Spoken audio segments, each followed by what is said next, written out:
یہ ہے سعودی عرب، ایریا کے لحاظ سے دنیا کا 13واں سب سے بڑا کنٹری، جس میں قریباً 4 کروڑ لوگ رہتے ہیں۔ اور یہ 4 کروڑ لوگ ایک ایسے عجیب پیٹرن میں رہتے ہیں جس کی مثال پوری دنیا میں کہیں نہیں ملتی۔ سعودی عرب کی 80% پاپولیشن ان 2 کلرڈ لائنز میں رہتی ہے۔ ایک طرف یہ بلو کلرڈ لائن ہے جو ریڈ سی کے بالکل ساتھ سعودی عرب کی ساری ویسٹرن کوسٹ لائن کو کور کرتی ہے، اور دوسری طرف یہ یلو لائن ہے جو پرشین گلف سے شروع ہوتی ہے اور سعودی عرب کے سینٹر سے ہوتے ہوئے ویسٹرن کوسٹ لائن تک جاتی ہے۔ ان 2 کلرڈ ایریاز کے علاوہ قریباً سارا سعودی عربیہ بالکل خالی ہے، بلکہ یہ یلو لائن میں تو لوگ آباد ہی کچھ سال پہلے ہوئے ہیں، مطلب ہزاروں سال سے 90% سعودی عرب بالکل خالی رہا ہے۔ آخر سعودی عرب کے اس پاپولیشن پیٹرن کی وجہ کیا ہے؟ آئیں جانتے ہیں اس سوال کا جواب۔ سچ یہ ہے کہ اس ویڈیو میں اس سارے معاملے کو سمجھنے کے لیے ہمیں سعودی عرب کی ہسٹری اور جغرافی کو سمجھنا ہوگا۔ سعودی عرب کی جغرافی کی بات کریں تو اس کا ایریا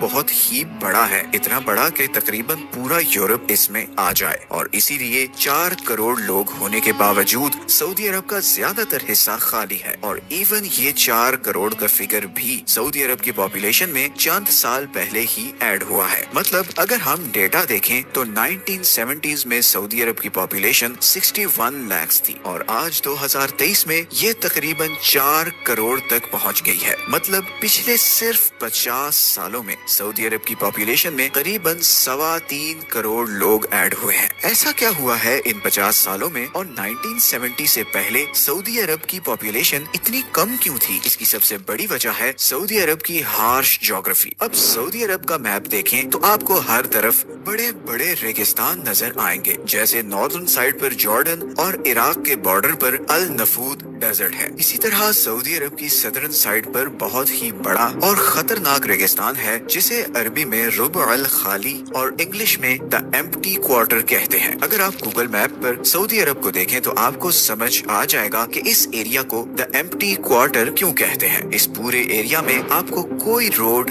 ریل، گھر کچھ بھی نظر نہیں آئے گا، اور اس کی وجہ یہ ہے کہ اس ریگستان میں اتنے بڑے اور خطرناک ریت کے طوفان آتے ہیں جتنے ہماری پوری زمین میں کہیں نہیں آتے، اور گرمیوں میں یہاں ٹیمپریچر 55 ڈگریز تک پہنچ جاتا ہے، جبکہ دوسری طرف سردیوں میں اتنی ٹھنڈ ہوتی ہے کہ ٹیمپریچر -7 تک گر جاتا ہے۔ اسی ریگستان کی وجہ سے سینٹرل، ناردرن اور صدرن عربیہ میں ٹریڈ ہمیشہ سے بہت مشکل رہا ہے۔ حالانکہ یہ سارے کنٹریز پڑوسی ہیں اور ان کے ایک دوسرے کے ساتھ بارڈر ہیں۔ ایون اگر آپ عمان کو دیکھیں تو وہ تو بالکل ہی لاک نظر آئے گا، مطلب آگے سمندر ہے اور پیچھے ایک